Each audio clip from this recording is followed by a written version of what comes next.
പ്രധാനപ്പെട്ട വാർത്ത സംസ്ഥാനത്ത് ഇന്നും അതിശക്തമായ മഴ തുടരുകയാണ്. പത്തനംതിട്ട, ഇടുക്കി, എറണാകുളം, വയനാട്, കണ്ണൂർ, കാസർഗോഡ് ജില്ലകളിലെ വിദ്യാഭ്യാസ സ്ഥാപനങ്ങൾക്ക് അവധിയാണ്.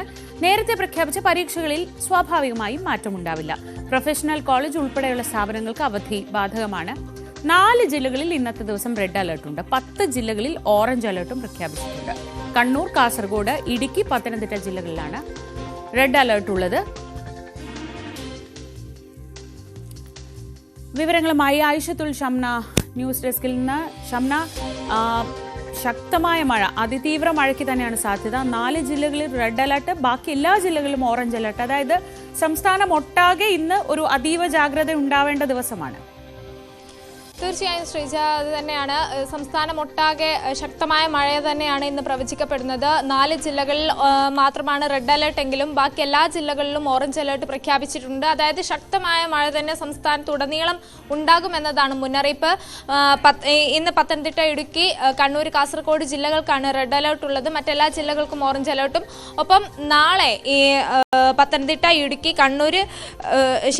നാളെ എറണാകുളം, തൃശ്ശൂർ, പത്തനംതിട്ട, ഇടുക്കി, കണ്ണൂർ, കാസർഗോഡ് ജില്ലകൾക്ക് നാളെ റെഡ് അലർട്ടാണ്. അതായത് റെഡ് അലർട്ടുകൾ വരും ദിവസങ്ങളിൽ കൂടുതൽ ജില്ലകൾക്ക് കൂടി വ്യാപിക്കുന്നു. കൂടുതൽ ജില്ലകളിൽ കൂടി നാളെ മുതൽ അതിതീവ്ര മഴ ഉണ്ടാകുമെന്നതാണ് മുന്നറിയിപ്പ്. ഒപ്പം 6 ജില്ലകൾക്ക് ഇന്ന് വിദ്യാഭ്യാസ സ്ഥാപനങ്ങൾക്ക് അവധി പ്രഖ്യാപിച്ചിട്ടുണ്ട്. പത്തനംതിട്ട, ഇടുക്കി, കണ്ണൂർ, കാസർഗോഡ്, എറണാകുളം, വയനാട് ജില്ലകൾക്കാണ് ഇന്ന് അവധി പ്രഖ്യാപിച്ചിട്ടുള്ളത്.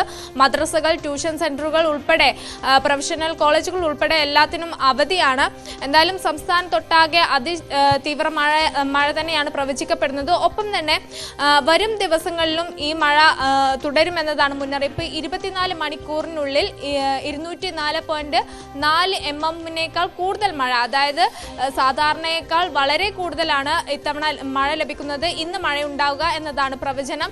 ഒപ്പം തന്നെ ഇത്തവണത്തെ മൺസൂൺ, നേരത്തെയൊക്കെ നമ്മൾ പറഞ്ഞിരുന്നു, ഇത്തവണത്തെ മൺസൂണിന് നിരവധി പ്രത്യേകതകളുണ്ട്. സാധാരണഗതിയിൽ തെക്കൻ കേരളത്തിലാണ് ആദ്യം മൺസൂൺ എത്താറ്, പിന്നീടാണ് അത് സംസ്ഥാനമൊട്ടാകെ വ്യാപിക്കാറ്. എന്നാൽ ഇത്തവണ അങ്ങനെയല്ല. ആദ്യം എത്തുന്നത് വടക്കൻ കേരളത്തിലാണ്, പിന്നീടാണ് സംസ്ഥാനമൊട്ടാകെ മൺസൂൺ വ്യാപിക്കുന്നത്. അതുകൊണ്ട് തന്നെ വടക്കൻ കേരളത്തിൽ പ്രത്യേകിച്ച് അതീവ ജാഗ്രത പുലർത്തണം. ഒപ്പം തന്നെ ഇത്തവണ മൺസൂണിനൊപ്പം പലയിടത്തും ന്യൂനമർദ്ദം രൂപപ്പെട്ടിട്ടുണ്ട്. ബംഗാൾ ഉൾക്കടലിലും അറബിക്കടലിലും ഒക്കെ ന്യൂനമർദ്ദം രൂപപ്പെട്ടിട്ടുണ്ട്.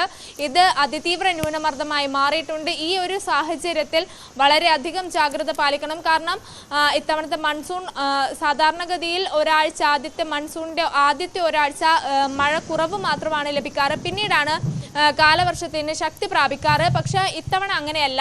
ആദ്യ ദിവസം മുതൽ തന്നെ ശക്തമായ മഴയാണ് പ്രവചിക്കപ്പെടുന്നതും ഒപ്പം തന്നെ കിട്ടിക്കൊണ്ടിരിക്കുന്നതും. സാധാരണയേക്കാൾ കൂടുതൽ മഴ ലഭിക്കുന്നു. ഇതിനു പുറമെയാണ് 2 ന്യൂനമർദ്ദം കൊണ്ട് രൂപപ്പെട്ട, അതായത് ബംഗാൾ ഉൾക്കടലിലും അറബിക്കടലിലും രണ്ട് സ്ഥലങ്ങളിൽ രൂപപ്പെട്ട ന്യൂനമർദ്ദം. ഇതിന്റെ ഫലമായി കൂടി മഴയുണ്ടാകും. അതുകൊണ്ടാണ് ഇത്തവണത്തെ മഴയ്ക്ക് ശക്തി കൂടുതൽ മഴ ലഭിക്കുന്നതുമൊക്കെ.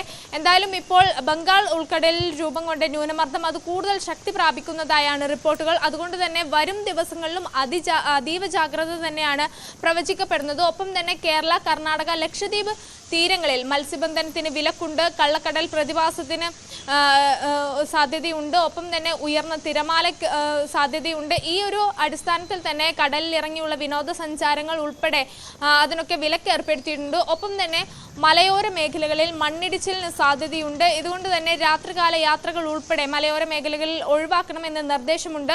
പ്രത്യേകിച്ച് രാത്രികാലങ്ങളിൽ അതിശക്തമായ കാറ്റുണ്ടാകും, ഇടിമിന്നൽ സാധ്യതയുണ്ട്. ഇതൊക്കെ കണക്കിലെടുത്തുകൊണ്ട് തന്നെ രാത്രികാല യാത്രകൾക്ക് നിരോധനം ഏർപ്പെടുത്തിയിട്ടുണ്ട്. ഒപ്പം കഴിയുന്നതും അനാവശ്യ യാത്രകൾ ഒഴിവാക്കുക, കഴിയുന്നതും പുറത്തിറങ്ങിയുള്ള വിനോദസഞ്ചാരങ്ങളും യാത്രകളൊക്കെ ഒഴിവാക്കാൻ നിർദ്ദേശമുണ്ട്. അങ്ങനെ സംസ്ഥാനമൊട്ടാകെ മുന്നറിയിപ്പുകളും നിർദ്ദേശങ്ങളുമാണ്. ഒപ്പം നാളെയും നാളെ കഴിഞ്ഞുള്ള ദിവസങ്ങളിലുമൊക്കെ മഴ കൂടുതൽ ശക്തമാകുന്നു. കൂടുതൽ ജില്ലകൾക്ക് റെഡ് അലർട്ട് പ്രഖ്യാപിക്കുന്ന ഒരു സാഹചര്യമുണ്ട്. ശരി ഷംന, ഇനി നമുക്ക് മറ്റു ജില്ലകളിലെ വിവരങ്ങൾ കൂടി തേടാം. പത്തനംതിട്ടയിൽ